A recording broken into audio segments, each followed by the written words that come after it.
Hey, you beautiful person, welcome to my YouTube channel. In this tutorial, I'm going to try my best to help you fix connection issues in Adobe Premiere Pro, connection issues, connection errors. I'm going to show you what I've tested myself and worked for many apps, but obviously it's not guaranteed, but I hope it's going to work.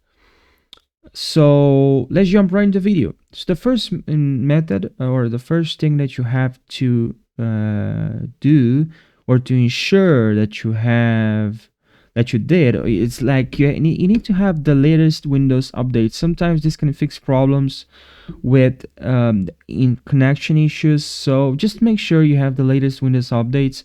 Now that's only true if if you have a whole list, a bunch of several updates available for you to download. If it's only one, that's fine, but yeah. Also, advanced options, go to optional updates and just to check the updates in here and install.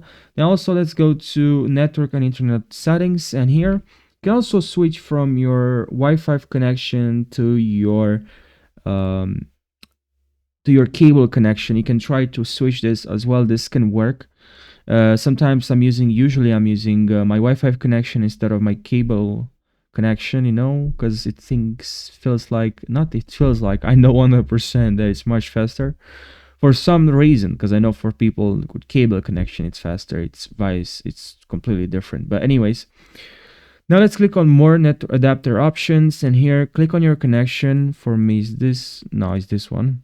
Click on properties, and here in Internet Protocol version 4, make sure here you select this, use the following DNS server address, and here enter 888848 to 8844. Okay, just copy exactly the numbers here. And then also, I forgot to mention, is also click on network reset. This is going to help you. And now the next method, make sure we have to open command prompt and run command prompt as administrator. Click on yes, and here make sure you copy this first command, paste. I'll leave this two commands in the description of this video. And now the next one, and enter success, reset. All right, perfect. And that's the end of this video. This should fix the problem. I really hope now you don't have this problem anymore. I hope you can have a fantastic day. Take care and make sure you subscribe. I really appreciate it. Thank you so much and take care, guys.